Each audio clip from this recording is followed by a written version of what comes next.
Hello, just thought I'd show you some of the stuff that I've been working on. This one here I actually just recently finished up. This is an O1 hay rake knife.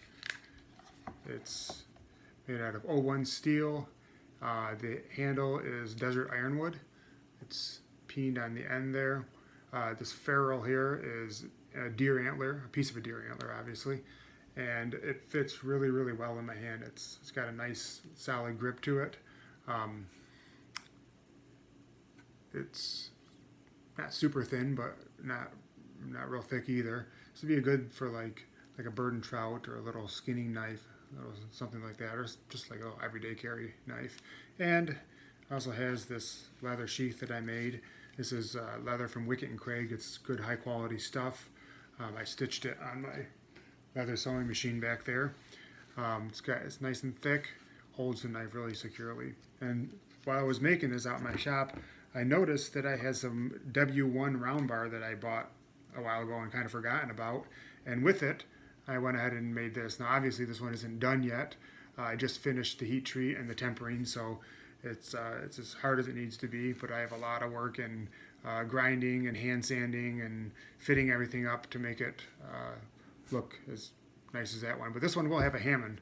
You can't see it here obviously, but no, you can't. If you catch it in the right light, you can still see it, but once I get it all ground and polished, and then I'll etch it up. And so this one here, this is going to be a good size one. I actually have the handle fit for it for the most part. I have some fine tuning to do on it, but I'll hand sand that while I'm finishing up this. And so by the time the blade is all hand sanded and looking nice and polished and sharpened, the handle will be ready to go, and I'll just glue everything up and peen the end over and call it good. And here's another one made out of the same W1 round bar. It's 3/4 inch, and it's pretty beefy there. And you can see I had some concern or some questions anyways about the size of the tang itself and how it comes out. Now I'll have people say, well, man, you shouldn't have a hard angle in there, and that's true for the most part, except for I don't ever actually quench that.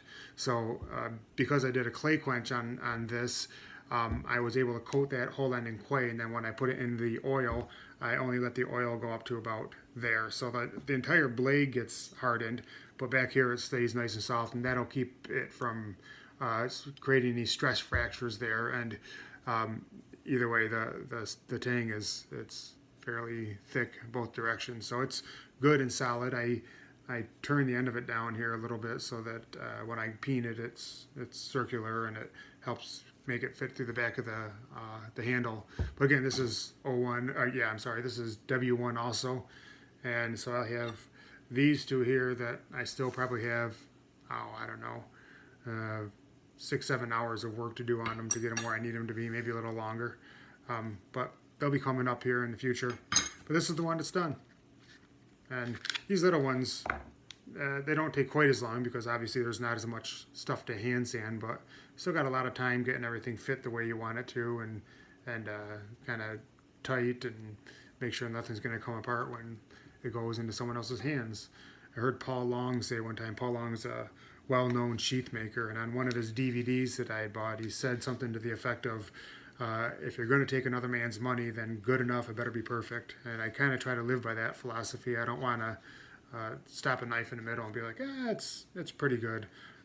If I notice a flaw in it, the flaw either gets fixed or the knife gets tossed. One of those two. And I'm getting to the point now where I'm able to fix most of the issues that I have with the knives. Every once in a while I'll catch a bad grind and I can grind it out.